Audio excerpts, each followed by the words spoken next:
his friends for the best part of 25 years. Let's keep it that way, shall we? Consequently, we must bear an element of responsibility to the man you see before you today. Firstly, on behalf of everyone, I would like to say congratulations to Iain and Claire, and a big thank you for making us all qualified in sitting. I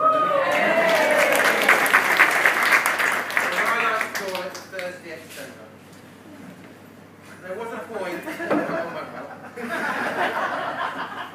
There was a point that we thought that Iain would never find love again. Then Julian tried to release a new record, and everything was going to be all right.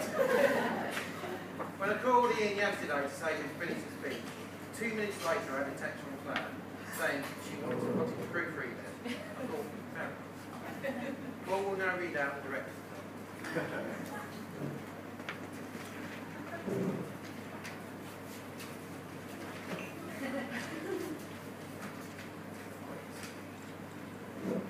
To the bride and groom.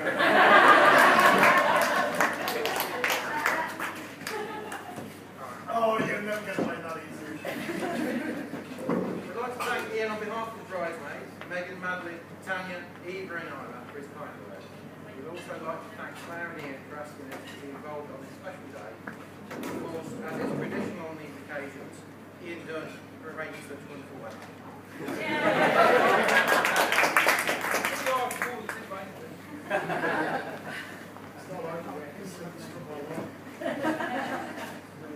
Claire, I think you will agree that the other night, the stag night, well, apart from the venue being raided, everything went very smoothly on the stag. A wise man once said, when you can't even stand up and even Fireball refuses you entry, it's time to go home. So Iain was tucked up in bed with a Ovaltine by Richie Cox. That was very reasonable hour. Actually, your mum Jo shared a story with me. During a family holiday in Portugal, a wealthy restaurateur offered your dad to raise 7 camels for his beautiful daughter. But Ray, using all of his shrewd haggling skills, knocked him down to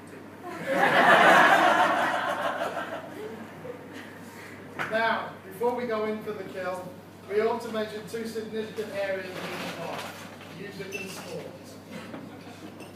We are going to tackle music first, and specifically his early career as a singer.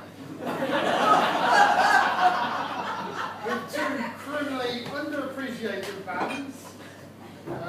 Not that I need to look at this now, because obviously they're famous. Dead End Street, and later in your career, Damn Sea.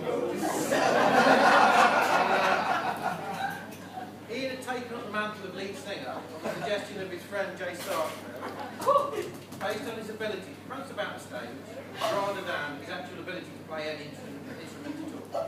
During Iain's 8-gig career, anecdotal evidence suggests Iain perfected his ability to arrive at each gig sufficiently well lubricated, roll around the floor, fall off the stage, and what was to become his forte, destroying microphones. It's fair to say what was the music business loss was export packing's gain. In addition to his singing career, Iain has maintained his interest in live music, and specifically following the 80s heavy metal band of choice, around Europe, or Nottingham Rock City, is it? One of his gigging mates, Andy Findlay, told us how worried they were when Iain failed to turn up at the agreed meeting point at a London show, only to turn up at the gig and find in the venue bar Iain drinking away with the bass player. And now, sport. Did you know that Iain was a keen amateur of the well-known Olympic sport of hedge jumping? No hedge was too big or too small for a great lumbering, toporific dive through the foliage. But, as you can now see, Iain has maintained that drag through a hedge backwards look to his very well. Also, well, cage jumping, yeah, cricket. That's his first love, playing cricket. Around 2000, Iain introduced both me and Chris to the old Humberston gentlemen. We soon found out they weren't from Humberston, they definitely weren't gentlemen, but they were old. Sunday cricket with the gents usually involved meeting up at the Empire car park to see how many hungover players you know. On average 7, on a couple of rare occasions 11. Travelling to a very rural corner of the countryside, locating a secret gated road, entrance to the ground, trying not to run over the sheep still on the pitch. I think Jeff Boycott would call this press room. It's fair to say the gents weren't the most successful team. They only managed 4 wins in 6 years. However, as I'm sure Iain will be happy to recount at the bar later at Sumo, he was instrumental for 3 of the 4 victories with bat and ball. When it came to him, one thing the gents were good at, after match socialising, they were test match quality.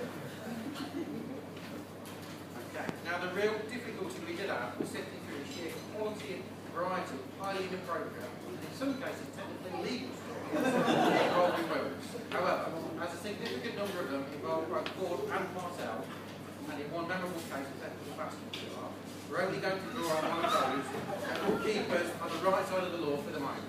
But don't worry, we will be performing a late night edition of this speech with a bit of blue for the dads. Iain, we won't be telling the wagon wheel story this time. Right. Before we humiliate him, it's only fair that we humiliate ourselves first.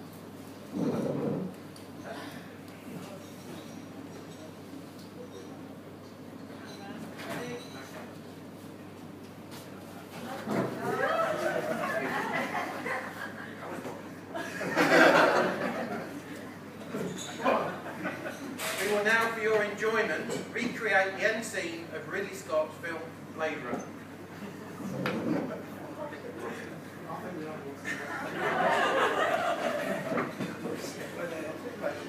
I'm Harry Potter. Oh, you? And I'm Rutger Hauer. You missed something. Oh, hang on, I have missed it. I'm Rutger Hauer in a minute.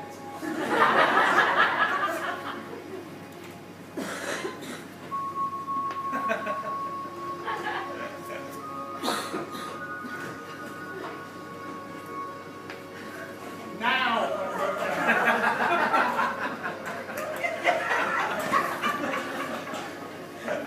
we've seen works do things that you people wouldn't believe.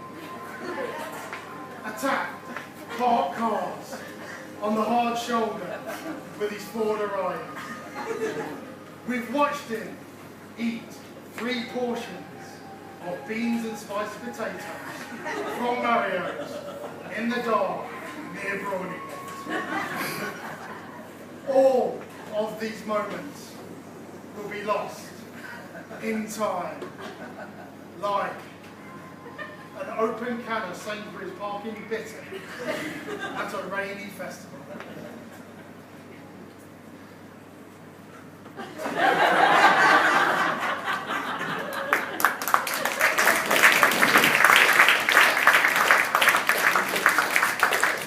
Unfortunately, that's not the end.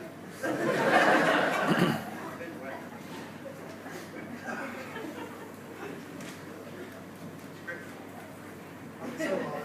It doesn't make words any better. Right, as promised, on to humiliating it. Iain has always had determination and self-belief. Like the time he tried to stop a speeding intercity train with his hand, and then spent the whole of the party with his red right hand in a fish tank. You don't think you know what an unhappy fish looks like? Well, that night we did. We're not even sure that all the fishes survived. Iain's always been a good father, willing to pass on his many years of experience and expertise, like when the girls caught him twerking in the back garden. Let's just say this is going to be one of the more interesting wedding first dances. Here's a story for those of you who have ever accompanied Iain for a quiet night's trip. One such quiet drink Iain and Claire were having with friends resulted in Iain, at midnight, on stage as the 9th member of Shawadi Wadi. It's fair to say Shawadi Wadi realised why they only ever needed 8 members. Shawadi Wadi aren't the only famous lesser musicians that have had the honour of meeting Iain. Does anyone remember Return of the Man? The Man. Probably just ate your dinner off. Anyway, one Abbey Park festival, Mark Morrison, flanked by 2 behemoth bodyguards, walked among us. Iain saw his chance and asked for his autograph. Once Iain got the signature, he ripped it up, threw it on the floor in front of Mark Morrison, and then did a little dance. Speaking of the Upper Festival, Iain was once so impressed by the band, Magazine 4 or Digital Pro West or something, that he stayed on. Like the Red Sea, the crowd parted and splat. Then the band had to stop playing and just sit there while they brought an ambulance down to the front of the stage. Rock and roll! Right, this one's for Joe and Claire. Have you ever wondered how Ray and Iain spent so much time in a DIY store without actually doing any DIY? The reason is, their secret code for going for a swift pint was, can you help me at being cute? There are other stories involving mushroom meals, strip poker, interesting inventive ways of wearing one's sock, and falling asleep on the job on Bruce's Bank Holiday Monday. All of these I will say for our late night blue edition. But seriously, Iain, almost 5 years to the day we sat in your mum and dad's house while they're on holiday, steadily drinking our way through your dad's vintage wine collection. Trying to make sense of the world. So standing here today, so many of your family and friends makes me so very happy about it. Yes.